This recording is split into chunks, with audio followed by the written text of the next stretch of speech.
இந்த வாழ்க்கை ஒரு வட்டம்னு சொல்கிறாங்களே, இதே முரளியில் ஒருத்தலை ஃபீலராக அப்பா வந்து ஒரு லவ் சொல்கிறதுக்கே கூச்சப்பட்ட ஒரு ரோல் நெக்ஸ்ட்டு இங்கே பிரதர் லட்டு சாப்பிட ஆசைப்படலாம். Gulab jamun, rasgulla, boondi, what is this brother? 4 பேர்.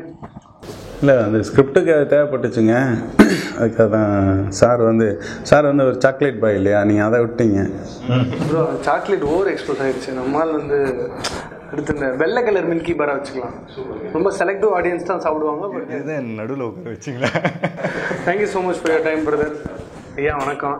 இவர் எங்கூருக்காரரு பிரதர். இந்த ஓடம் நதியிலே ஓடம்னு பாட்டில் தான் அந்த வரிலாம் கேட்டிருக்கோம். அந்த ஓடம் அப்படின்னா என்ன பிரதர்? அது வந்து ஒரு தொண்டு நிறுவனங்க, விருதுநகர் டிஸ்ட்ரிக்டில் இருக்குது. அதில் வந்து நான் ஒரு ஒன் ஆஃப் த வாலண்டியர். அதனால் நான் இப்போ பேருக்கு முன்னாடி அதை வச்சுக்கிறோம். என்ஜிஓவில் இருக்கிறவங்க எல்லாருமே அந்த என்ஜிஓவில் தண்ணியே வராத கிராமம் விருதுநகர். அதான் நம்ம அது சொல்லிடுங்க ஒரு வாட்டி, நம்ம மக்களுக்கு தெரியணும்.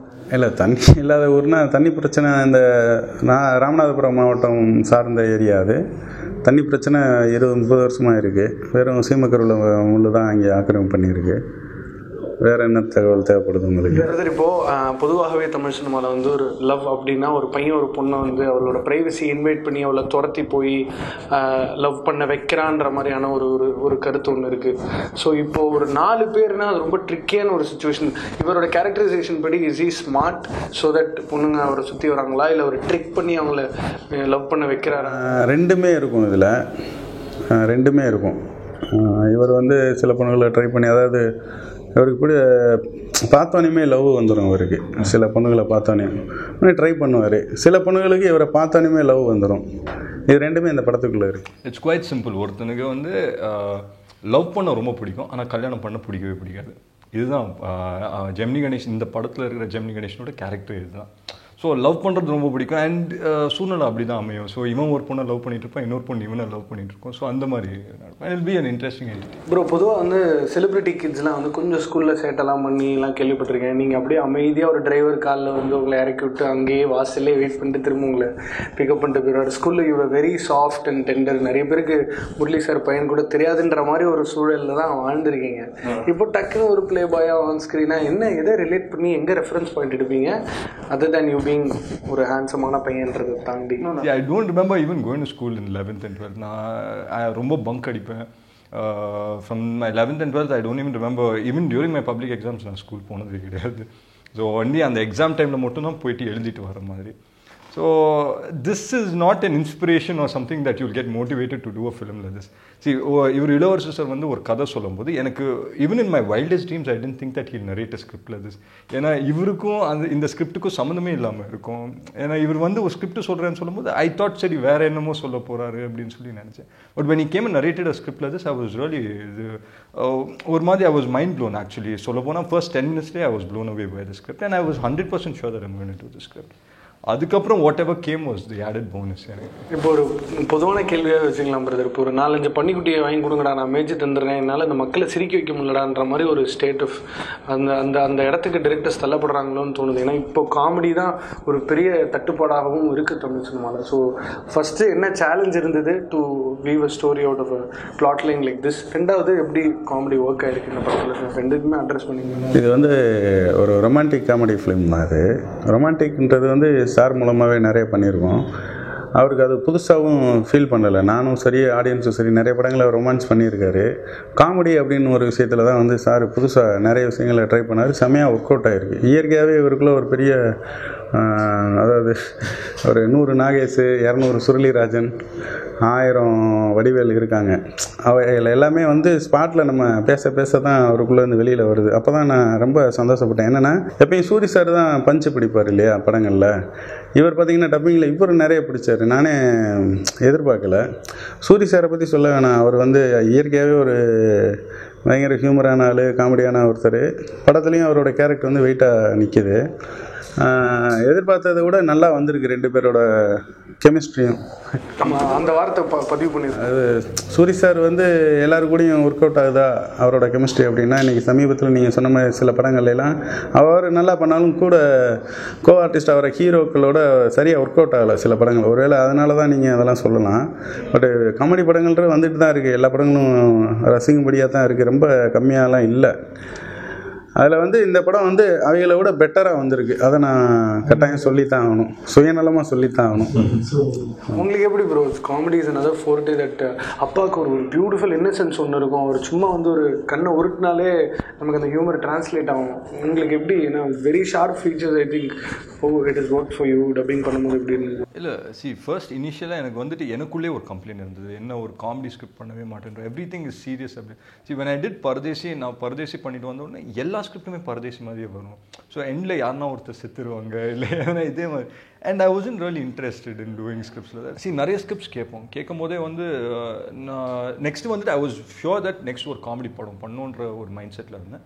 பட் நிறைய ஸ்கிரிப்ட்ஸ் கேட்பேன், அது கேட்கும்போது எனக்கே சிரிப்பு வராது.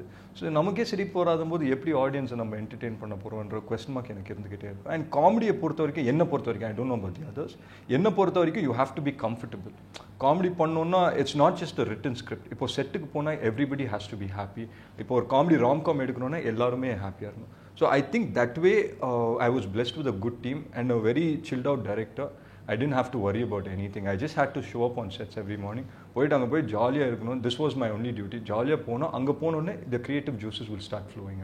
ஆனால் இப்போ நம்ம ஊர் பக்கமே வந்துடும். இப்போ மதுரை அப்படின்னா அதுக்கு ஒரு கலாச்சாரம், அதுக்கு ஒரு பாணி, அதுக்கு ஒரு பாடி லாங்குவேஜ், இந்த இடத்துலலாம் ஷார்ட் கண்டிப்பாக வச்சிடணுன்ற மாதிரி. ஆனால் நம்ம அந்த ஊர்லேயே ஊறி போனால் நமக்கு தான் தெரியும் இதை காட்டவே இல்லைடா அப்படின்ற ஒரு ஏக்கம் ஒன்று இருக்கும். இந்த படத்தில் மதுரை என்ன மாதிரியான ஒரு பதிவாக வருது? இல்லை அது வந்து ரொம்பலாம் டீட்டெயில் பண்ணலை. அங்கே உள்ள சில கேரக்டர்ஸை வந்து நம்ம பதிவு பண்ணியிருக்கோம். அதான் சூரி சாரோட கேரக்டர், சாரோட கேரக்டர். இவரும் கதைப்படி வந்து நானும் மதுரைக்காரன் தான்டா அப்படின்னு ஒரு டைலாக் வேறு படத்தில். அதுபோக முக்கியமான ஒரு தகவல் என்னென்னா, மதுரை ஸ்லாங் வந்து சாரு பேசுகிறதுக்கு வந்து எதுவும் பிசுரடிக்கும் அப்படின்னு நினச்சேன். பேச டைலாக் கொடுத்தா பிச்சுட்டார். அவர் செம ஹியூமரான ஆள். அதில் இந்த 2 பசங்க வேறு அந்த சேனலில் ஆதித்யாவில் வருவாங்கல்ல, பாபி கோபி, அவங்க கூட காம்பினேஷன்லாம் ஒரு சீனு சார் அவங்கள காலி பண்ணிட்டாரு. நானே எதிர்பார்க்கல, திடீர்னு நல்லா பண்ணியிருந்தேன். அதான் மதுரையை பற்றினா மதுரைக்குள்ளே சில சில விஷயங்களை மட்டும் நம்ம சொல்லியிருப்போம். பெருசாக ஊரை பற்றி பெருசாலாம் நம்ம சொல்லலை. பட் அங்கே உள்ள கேரக்டர்ஸ், மனிதர்கள் எப்படி வாழ்கிறாங்க, அவங்களோட வாழ்வியலுக்கும் வெளியூரில் இருந்து போகிற அந்த ஊர் நேட்டிவ் உள்ள ஒருத்தர் தான் இவர். இவங்க 2 பேருக்கு நடுவில் நடக்கிறது தான் இந்த படத்தோட கதையே. இதுவும் 2 பேருக்கான கேள்வி தான். பொதுவாக இப்போ படங்கள் you doing multiple projects. So டக்குன்னு ஜோன் அவுட் ஆகிட்டு இமேஜா நொடிகள் போயிட்டாங்க, பெங்களூரில் பறந்து சைக்கிள் ஓட்டிட்டு திரும்ப இங்கே வந்துருக்கோம் அப்படின்னு மல்டிபிள் விஷயங்கள் பண்ணுறீங்க. அதே மாதிரி ஒரு காமெடி படம்னா அதுக்கு ரிஹர்சல் பண்ணால் பெட்டர்ன்ற மாதிரி நிறைய முன்னோடிகள் சொல்லியிருக்காங்க. ஸோ ஒரு படத்துக்கு நிஜமாவே ப்ரிப்பரேஷன் டைம்னா என்ன சார் இருக்குது? அங்கே போய் சீன் பேப்பர் கொடுத்துன்றதா இல்லை 2 பேருக்குமே? இல்லை ஆக்சுவலாக சாரி சார், விட்டு கொடுக்குறதுலே வந்து சார் கூட்டினாரு. என்னென்னா இப்போ ஒருவேளை பாலாசாரோட பரதேசி படம் மாதிரி ஒரு படம், இந்த மாதிரி படங்களுக்கு தான் நம்ம வந்து ட்ரைனிங்லாம் கொடுத்து ரிஹர்சல்லாம் பார்த்து போகணும். இது வந்து லைவாக வாழ்வியலில் நடக்கிற விஷயங்கள் தான். டெய்லி நீங்களும் ஒருத்தர் மீட் பண்ணால், புதுசாக ஒருத்தர் மீட் பண்ணால் உங்களுக்குள்ள ஒரு கிண்டல் கேலி இதை தான். அது பெருசாலாம் ஒர்க் அவுட் பண்ண வேண்டிய அவசியம் கிடையாது. சில படங்களுக்கு, இந்த மாதிரி படங்களுக்குலாம் அது ஒர்க் அவுட் பண்ணிட்டு போகணும்னு அவசியம் கிடையாது. அதான் நான் சொல்லுவேன். சார் சொல்லுவார் மீதியா, நான் இன்டர்வல் கட் பண்ணுறேன். ஆஸ் அன் ஆக்டர் வந்து என்ன என்கிட்ட கேட்டிங்கன்னா, ஃபார் ஃபிலிமில் எங்களுக்கு வந்து ஒரு டீமாக செட் ஆகிடணும். அண்ட் என்னென்னா it's a well written script. இப்போ நாங்கள் போயிட்டு இம்ப்ரூவைஸ் பண்ணுறது தான். ஸோ அங்கே போகும்போதே நான் எப்படி பண்ணுவேன்னா, ஒரு 2 days முன்னாடி if I'm going to shoot for this film, ஒரு 2 days முன்னாடி I won't shoot for the previous film. 2 days gap வச்சு. And more than anything, இப்போ ஃபியூ இயர்ஸ் அகோ நீங்கள் ஒரு 4-5 வருஷம் முன்னாடி கேட்டிருந்தீங்கன்னா ப்ராப்ளி என்னால் பண்ணியிருக்க முடியாது. I wouldn't have taken up multiple projects. And right now I'm knowing the industry and I'm still learning. இப்போது it's all been about trial and error தான். நிறைய தப்பு பண்ணி தான் கற்றுக்கிட்டு இருக்கேன். அண்ட் இப்போ ஐ திங்க் இப்போ ஒரு கம்ஃபர்டபுள் ஜோனில் வந்திருக்கேன் where I'm able to manage 2-3 projects at a time. Bro இப்போ 4 ஹீரோயின் ஒரு படத்தில் lead female characters. Forget the fact that it was a film. If at all you had to date somebody who you pick. இந்த மாதிரி கேள்விலாம் கேட்டதே இல்லை bro. சரி, எல்லாருக்குள்ளேயும் ஒரு கோர் டிஎன்ஏ இருக்குது that you need to be flirtatious to. ஒரு பொண்ணை பிடிக்க வைக்கணுன்றதுக்காக ஒரு பையனுக்குள்ள அடிப்படையிலே சில விஷயங்கள்லாம் இருக்கும். So forget the fact that this was a film. இந்த 4 பேரில் கட் சொன்னதுக்கப்புறம் who was more interesting? Would you probably? I don't know. Honestly, I think I've gotten so much into the character that I'll date all 4. இப்படி அடிச்சாரு super. Very nice. Yeah. But was it fun? 4 heroine, lot of A lot of fun, a lot of fun, a lot of fun. ஏன்னா see it became like எனக்கு தெரிஞ்சு first 30 days I think we shot in ஊட்டி மதுரையில் shoot பண்ணோம். So first 30 days I think ஊட்டியில் shoot பண்ணிட்டோம். And it was so much fun. என்ன ஆயிடுச்சுன்னா எல்லாருமே செட் ஆயிட்டாங்க. So he is a very chilled out director. ஒரு டென்ஷனும் கிடையாது. அவர் என்ன சொன்னார், செட் ஆயிட்டாங்க பஞ்சு அவங்களுக்குள்ளேயே எல்லாருமே மொத்தத்தில் தான். நான் யாரையும் குறிப்பிட்டு சொல்ல வேண்டாம், எல்லாரையும். ஸோ நல்லா it was a fun-filled experience. So every morning நான் எந்திரிக்கும் போது நான் போயிட்டு அங்கே ஜெமினி கணேசன் செட்டுக்கு போகிறோன்ற ஒரு சந்தோஷத்துலேயே போவோம். And I think that happiness is panned out on screen இந்த படத்தை பொறுத்த வரைக்கும். மாதிரி இப்போ நம்ம ஒரு 30 வருஷத்துக்கு முன்னாடி ஜெமினி சாரோட வாழ்ந்தார், அவரை பற்றி நம்ம ஒரு ப்ளேபேக் கதை பண்ணிகிட்ருக்கோம். புரியுங்களா? என்ன 30 வருஷம் கழிச்சு அதர்வாவும் சூரியும் யாராவது படம் பண்ணுற கூட வாய்ப்பு இருக்குது. அதுதான் இந்த படத்தோட வெற்றியாகவும் இருக்கணும்னு நினைக்கிறேன். இன்ஃபேக்ட் அவர் ஒரு 30 வயசுல தான் உள்ளே வந்தார், டக்குன்னு காதல் மன்னனானாரு, பல படங்கள் பண்ணியிருக்கு. ஸோ மேபி டைட்டில் வச்சும் போதே கொஞ்சம் தாட்ஸ். இப்போ 28 தான் நடந்துட்டுருக்கு. வெக்கப்படுறாரு பாருங்க, முதிர்ச்சி பெற்று விட்டாருன்னு நினைக்கிறேன். Super. But on a serious note all 4 எனக்கு வந்துட்டு ஃப்ரம் திஸ் ஃபிலிம் எனக்கு என்ன ஆயிடுச்சுன்னா 4 பேரும் they have become like really close friends. And என்னை பொறுத்த வரைக்கும் இன்னைக்கு குரூப்லாம் இருக்கா? நீங்கள் 4 கேர்ள்ஸ் அண்ட் ஒரு வாட்ஸ்அப் குரூப்லாம் இருக்கா? இன்னும் வாட்ஸ்அப் குரூப் எல்லாருமே இருக்கும். எல்லாருமே மொத்தமாக மொத்த டீமும் ஒரு குரூப்பில் இருக்கும். பட் என்னன்னா ஜெமினி கணேசனும் சூரியராஜனும் இந்த படம் நடந்திருக்கேன்னா இன்னைக்கு ஒரு படமாக நம்ம பார்க்க போகிறோம்னா அது காரணம் வந்துட்டு I think it's the 4 ladies தான். Because we've heard a lot of இதுக்கு முன்னாடி நான் கேள்விப்பட்டிருக்கேன் நிறைய ரிஃப்ட் நடக்கும் அதெல்லாம். பட் ஹேவிங் செட் என்னோட எக்ஸ்பீரியன்ஸ் கேட்டிங்கன்னா I think both of them were lovely to work with and both of them were wonderful friends. And I don't know இப்போ நெக்ஸ்ட் படத்தில் வந்து 4 எஸ்டாப்ளிஷ் ஹீரோயின்ஸாக நம்ம போனால் I don't know how much it will work out. So all thanks to them. Brother, இப்போ ஒரு இயக்குனராக வந்து நம்ம ஒரு 2-3 ஸ்கிரிப்ட் ரெடி பண்ணியிருப்போம். நம்ம உங்களுக்கு தெரியல அந்த கரெக்டாக டைம் பார்த்து ஒருத்தரை மீட் பண்ணுறது, கதையை பிச் பண்ணுறது, அது படமாக மாறுறது. ஸோ அப்போ அந்த தேடல்லையும் அந்த வேட்டையிலையும் நம்ம இருக்கும்போது ஒரு படம் பண்ணால் போதுன்ற ஒரு நிலைமைக்கு படைப்பாளிகள் தள்ளப்படுறாங்களா சார்? அதனால தான் ஒரு முதல் படம் காமெடி படம்ன்ற மாதிரியான ஒரு சூழ்நிலை உங்களுக்கு உருவாச்சா? இது நீங்கள் உங்களை மறந்துட்டும் பதில் சொல்லலாம், உங்களை வச்சுட்டும் பதில் சொல்லலாம். இல்லை நம்ம பண்ணியிருக்கிற ஸ்கிரிப்டில் எது பெஸ்ட்டுன்னு நான் முடிவு பண்ணேன். இந்த ஸ்கிரிப்ட் தான் இப்போதைக்கு பெஸ்ட்டாக இருந்துச்சு. அதனால தான் இந்த கதையை வந்து நான் செலக்ட் பண்ணி வந்தேன் படமாக பண்ணுறதுக்கு. மற்றபடி வேறு ஒன்றும் நீங்கள் சொல்கிற மாதிரியான காரணங்கள்லாம் ஒன்று எனக்கு இல்லை, பர்சனலாக. உங்களுக்கு இல்லை, உங்கள் நண்பர்கள் கிட்ட இருக்கா சார்? ஒரே மச்சான் ஒரு படம் பண்ணிட்டு பேசுறதுக்கு ரொம்ப நாள் அவங்க பேசணுன்னா ரொம்ப இருக்குது. ஏன்னா நீங்கள் அதாவது அது என்ன சொல்கிறதுன்னா அது ஒவ்வொருத்தரோட சூழ்நிலை, நம்ம படத்துலேயே சொல்லியிருப்போம், சூழ்நிலை தான் சார் அப்படின்னு. ஏன்னா ஒவ்வொரு விஷயங்கள் நடக்கிறதுக்கு அதோட சூழ்நிலை தான். படம் கிடைக்குது அப்படின்ட்டாக்கா சிலர் வந்து டக்குன்னு இருக்கிற கதையை வச்சு போயிடுறாங்க. அந்த படம் வந்து ஜெயிக்குமா ஜெயிக்காதா அப்படின்றது அவங்களுக்கு ஒரு ஸ்டேஜ்லேயே தெரிஞ்சிடும். படம் ஒன்று ஷூட்டிங் போயிட்டுருக்கப்பயோ இல்லை ஷூட்டிங் முடிஞ்சதுக்கப்புறமோ அது வேணாம், அதை பற்றி பேச வேணாம். கண்ணில் தண்ணி வந்துருச்சுன்னு அது இல்லைங்க, அது வேறு காரணம். அது நிறைய வலியை கண்டிப்பாக ஒரு படைப்பாளிக்கு வலி இருந்தால் தானே. நிறைய பாலு மகேந்திரா, நிறைய பாரதி ராஜாலாம் கோடம்பாக்கத்தில் மிஸ் ஆகிட்டாங்க. அதான் அவங்க ஃபஸ்ட்டு படமாக வந்து அவங்க வேறு ஒரு படமாக பண்ணி நம்ம தப்பிக்கணும்னு அவங்க போய் மாட்டிக்கிறது. அவங்களா பாலா சார் மாதிரி சேர்த்து தான் என் படம் ஃபஸ்ட்டு படம் இப்படி தான் நான் வருவேன் அப்படின்னு வந்திருந்தாங்கன்னா அவங்களாம் வந்திருப்பாங்க. அது சொல்ல வரேன். இல்லை, இப்போ ஒரு பேட்டியில் கனி சார் உங்களை மாதிரியே நிஜமாக ரொம்ப வருத்தப்பட்டார். என்னோட நண்பன் ஆல்மோஸ்ட் அவன் லாஸ்ட் ஹிம்செல்ஃப் தன்னை சூசைட் பண்ணிக்கிட்டாரு அப்படின்னு ரொம்ப வருத்தப்பட்டார். அதுதான் எனக்கு கேட்கணும்னு தோணுச்சு. மன்னிக்கணும் ஒரு வழியை கொடுத்துருந்தா. பிரதர், இப்போது ஒரு ரெஃபரன்ஸ் பாயிண்ட் உங்களுக்கு இருக்குது.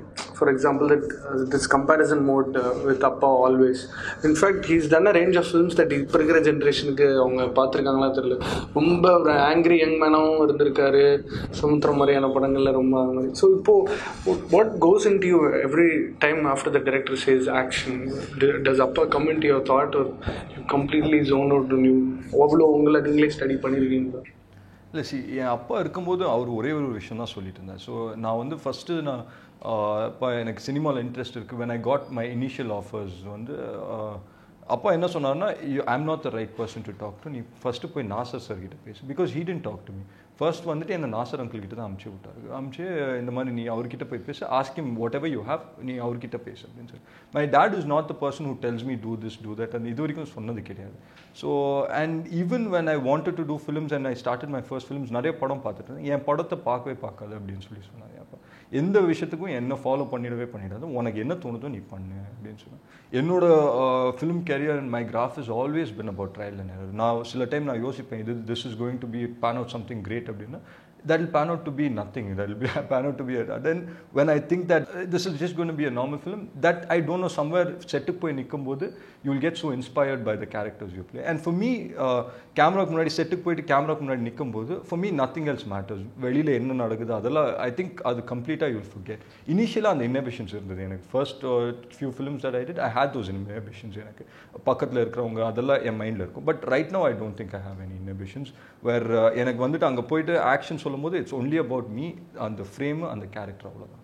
சார் இப்போ காதல் பல கோணத்தில் எல்லா பாசிபிள் காம்பினேஷன்லையும் பார்த்துருவோம் சார். ஸோ ஒரு படத்தில் ஒரு ஹீரோ ஒரு ஹீரோயின்னா அப்போ டைப்ரைட்டிங் கிளாஸில் லவ் பண்ணாங்க, இப்போ வாட்ஸ்அப் ஃபேஸ்புக்கு, இப்போ இதில் ஒரு 4 ஹீரோயின்ஸ் போது ஒன்று ஒரு responsibility as a film maker. ஏன்னா இந்த படம் பார்த்துட்டு என்னாலையும் மத்தர்வா மாதிரி ஒரு 4 பெண்களை என்னால் சைமல்டேனியஸாக லவ் பண்ண முடியுன்றது ஒரு அதை எப்படி எடுத்துக்கிறாங்கன்றது ஒன்று.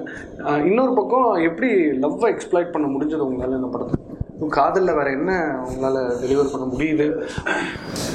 இந்த மாதிரி ஒரு ஈஸியாலாம் எந்த பொண்ணையும் லவ் பண்ணக்கூடாது அப்படின்றத நம்ம தெளிவாக சொல்லியிருக்கோம். ஒரு லவ் பண்ணோன்னா அதில் கடைசி வரைக்கும் ஸ்ட்ராங்காக இருக்கணும், அந்த பொண்ணையை கல்யாணம் முடிக்கணும் அப்படின்றது ஒரு எடுத்துக்காட்டாக தான் இந்த படத்துக்குள்ளே லவ் எல்லாமே சொல்லியிருக்கோம். அது சார் மூலமாக நம்ம வெளிப்படுத்தியிருக்கோம். See, love is just a bond. By the end of the day, love is a serious bond that you create. இது வந்துட்டு நீங்கள் ஒரு படம் பார்க்கும்போது பாசிட்டிவ்ஸாக பார்த்தீங்கன்னா you get the positives out of it. இதில் நெகட்டிவாக பார்த்தீங்கன்னா you going get negatives out of it. என்னை பொறுத்த வரைக்கும் இந்த படத்தை வந்து என்டர்டெயின்மெண்ட்டுக்காக, இட்ஸ் கம்ப்ளீட் ஷுர் என்டர்டெயின்மெண்ட் தான். And you will just have to go inside 2 hours of complete entertainment தான். அவ்வளோதான். எனக்கு வந்துட்டு இதில் வந்து பார்த்து 4 பேரை லவ் பண்ணல என்டர்டைன் அதெல்லாம் I am not endorsing that and that's no way right அப்படின்னு. பிரதர், இப்போ பொதுவாக பெயிண்டிங்கில் எங்களுக்காக brother please if you can be okay with the fact, பொதுவாகவே இன்டர்வியூவில் வந்து இந்த காம்ப்ளிமெண்ட்டுன்றது தாராளமாக கொடுத்துருவோம். ஒன்று இப்போ 2 பிரிச்சிருங்க அந்த பதில். எது அத்தர்வா ஆஸ் அன் ஆக்டராக அவங்கள ரொம்ப அப்பீல் பண்ணுது? 2வது ஏதோ ஒரு விஷயத்தை அவர் பிடிச்சா இன்னும் சூப்பராக ட்ராவல் ஆகும். அந்த 2 விஷயம் யூ கேன் டெல் அஸ். ஒரு இயக்குனராக அவரை நீங்கள் இப்போ சமீபத்தில் இயக்கியிருக்கீங்க. இந்த ஸ்கிரிப்டுக்கு வந்து ஒரு அழகான ஹீரோ வேணும், யூத்னா பெண்களுக்கு பிடிச்ச ஒரு பையனாக இருக்கணும், பாசிட்டிவான விஷயங்கள் இதுதான், நல்ல நடிகராகவும் இருக்கணும், முக்கியமான விஷயம். இது எல்லாத்துலேயுமே அவர் கரெக்டாக இருக்கார். இவர் வேறு என்ன அடுத்து என்ன கேட்குறீங்க? எதை இப்போ இன்னும் பக்காவாக பிடிச்சி ட்ராவல் பண்ணால் இவரோட வளர்ச்சி, இவரோட எல்லாமே இவர் எனக்கு அது அந்த மாதிரி எனக்கு சொல்ல தெரியல. ஏன்னா அவரோட கேரியரை அவர் தான் பிளான் பண்ணணும். ஒரு நடிகர் தானே, இவங்க எல்லாத்துலேயுமே உள்ளே போயிட்டு வரணும், அவ்வளோதான். அது எல்லாத்தையுமே இவர் ஏற்கனவே பண்ணிட்டார் இல்லையா. கொஞ்சம் வயசுலேயே பரதேசி மாதிரி ஒரு படம் பண்ணிட்டு வந்துட்டார். இதை விட பரதேசியை விட ஒரு பெரிய படம் வந்து இவர் கேரியரில் பண்ணுவாரான்றது எனக்கு தெரியல. பண்ணாலுமே அந்த படத்தை தொடவே முடியாது. வேற ஒன்றும் பெருசாக சொல்கிறதுக்கு இல்லை சார், எல்லாத்துலேயுமே ஃபிட்டு தான், உங்களுக்கே தெரியும், தமிழ்நாட்டுக்கே தெரியும். சூப்பர் பிரதர், நேரத்துக்கு ரொம்ப ரொம்ப நன்றி. கண்டிப்பான முறையில் ஒரு சந்தோஷமான விஷயம் சினிமா பொறுத்தவரை என்னென்னா, படம் முடிஞ்சதுக்கப்புறமும் இயக்குனர் ஹீரோயின் சந்தோஷமாக பக்கத்தில் உட்காந்து பேசுகிறது தான். நீங்கள் மீண்டும் இணையணும், மீண்டும் நிறைய நல்ல படங்கள் கொடுங்க. All the very best. Thank you so much brother. Anurag கஷ்யப்பை பார்த்து அடிங்க, நிறைய ரசிகர்கள் இருக்கும். Looking forward to that film. அதை பற்றி இப்போ பேசினா பிரோஜனம் இல்லை. ஸோ அதனால் எங்களுக்கும் அதே மாதிரி இந்த மதுரைக்காரையை ஜெட்டி போட மாட்டாங்கன்னு வேறு கிளப்பி விட்டீங்க. ஸோ எந்நேரமும் இப்போ பட்டாப்பட்டி டவுசர் தெரியிற மாதிரியே நான் ஊருக்குள்ளே சுற்றணும்னு நினைக்கிறேன். ரொம்ப ரொம்ப நன்றி. ஒரு ஜாலியான படம் ஒன்று எங்களுக்காக காத்துட்டு இருக்குன்னு மட்டும் உறுதியாக இருக்கும். ஆனால் என்ன இப்போ சினிமா பார்த்தீங்கன்னா தேட்டர் சைட்டு ஜிஎஸ்டி அது இதுன்னு எல்லாத்தையுமே மார்பிள வாங்கி, நம்ம படமே ஒரு ஜிஎஸ்டி தான். ஜெமினி சுருளி ட்ரெண்டிங் உருட்டாக தான் யோசிக்கிறாப்புல. ஆனால் ஒன்று தான் பிரதர், ஃபார் எங்களை என்டர்டெயின் பண்ணுறதுக்காக நீங்கள் படுற அந்த கஷ்டம் எங்களுக்கு தெரியும். We are always there to support you. All the very best. நன்றி பிரதர். சொல்லி சார்ல ஒரு சின்ன ஹேம்பர் பிரதர். நான் ரொம்ப பேசுனேன்னா நீங்கள் என்ன மூடுன்னு சொல்லிட்டீங்க. அந்த டிஷர்ட் ஓப்பன் பண்ணி பாருங்கள் பிரதர். இது உங்கள் வில்லனும் இருக்கார் அதில், Tarantino Kashyap. Nice, thank you so much. Thanks lot. All the very best. Thank you so much. ரொம்ப நன்றி. ஓகேவானே, பக்காவா?